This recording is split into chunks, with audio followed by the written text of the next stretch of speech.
డ్వాక్రా సంఘాలు, ప్రజా సంఘాలు, రాజకీయ పార్టీల తరఫున నిరసన కార్యక్రమాలు చేపట్టడానికి దగ్గరలో ఏదైతే నాగసాలకు చెందిన దినేష్ అనే వ్యక్తి ఏదైతే ఈరోజు మార్చిలో కుక్కలు చెందిన ఘటనలకు నిరసనగా ఈ కార్యక్రమాన్ని ఇక్కడ చేపడుతుంది.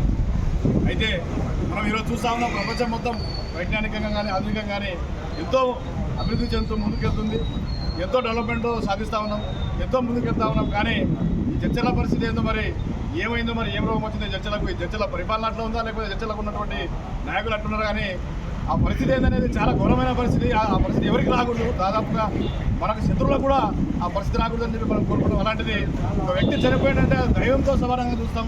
అంటే ఆయన కాళ్ళు మొక్కడం కానీ చనిపోయిన వ్యక్తులు ఒక దైవంతో సమానం చూస్తాం. చివరి అంత్యకాల కార్యక్రమాలను ఎంతో ఘనంగా చేసి నిర్వహిస్తాం. అలాంటిది ఈరోజు ఒక వ్యక్తి ఇంత దారుణమైన ఘటనకు గురైనంటే ఆ కుటుంబానికి ఎంత శోకం కలుగుతుంది, ఆ గ్రామానికి, ఆ మండలం కావచ్చు కదా. ఈరోజు రాష్ట్ర వ్యాప్తంగా, దేశవ్యాప్తంగా ఈ యొక్క ఘటన చాలా తీవ్రంగా కలకలం రేపిస్తూ ఉంది.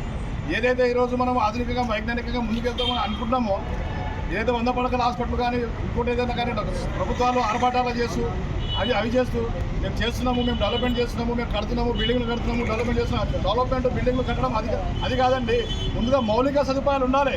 ఎప్పుడైతే మనం గవర్నమెంట్ హాస్పిటల్లో మార్చి 6 నెలల ముందే తయారైందని మీరే చెప్తున్నారు. మరి 6 నెలల ముందే మార్చి ఎందుకు అక్కడ షిఫ్ట్ చేయలేకపోయారు? దానికి కారణాలు ఏంటి?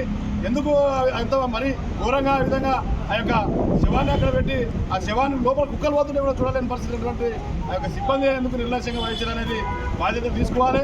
అదేవిధంగా ఈరోజు ప్రభుత్వం ఏదో అధికారులను సస్పెండ్ చేసి ముందుకెళ్ళడం కాదు, అధికారులతో పాటు ఎవరైతే బాధ్యులు ఉన్నారో, ఎవరైతే పరిపాలన ఎవరైతే సాగిస్తున్నారో, రేపు ముఖ్య నాయకులు ఎవరైతే ఉన్నారో వాళ్ళు బాధ్యత తీసుకోవాలి. దీనికి ఎమ్మెల్యే కావచ్చు, రాష్ట్ర ప్రభుత్వం కావచ్చు, ఆరోగ్య శాఖ మంత్రి కావచ్చు, ఎవరైనా కానీ ఎక్కడన్నా కానీ ఇట్లాంటి ఘటనలు జరగకూడదు, జరగకుండా ఆపాలి, జరగకుండా చూసుకోవాలి. దాని తర్వాత దాన్ని కంట్రోల్ చేయాలి. అదేవిధంగా ఏదైతే మార్చి ఉందో వెంటనే ఇక్కడ షిఫ్ట్ చేయాలి. అదేవిధంగా ఏదైతే ఈరోజు నాగసాలకు చెందినటువంటి భీమేష్ కుటుంబానికి ఏదైతే ఉందో ప్రభుత్వం తరఫున వారికి ఇంత దారుణంగా ఇంత అవమానం జరిగింది కాబట్టి వారికి క్షమాపణ తెలియజేయాలని చెప్పి ప్రజా సంఘాల తరఫున, గిరిజన విద్యార్థి సంఘాల తరఫున నేను డిమాండ్ చేస్తా ఉన్నా. ప్రభుత్వ వారి పరిపాలకులు ఎవరైతే ఉన్నారో వెంటనే వారి ఇంటికి వెళ్ళి వారికి క్షమాపణ కోరాలి, వాళ్ళకి వారు పరామర్శ చేయాలి. దాంతోపాటు ప్రభుత్వం తరఫున రావాల్సినటువంటి ఎక్స్గ్రేషియా కావచ్చు, ఇంకా ఇతర సౌకర్యాలు కావచ్చు వారికి కల్పించాలి.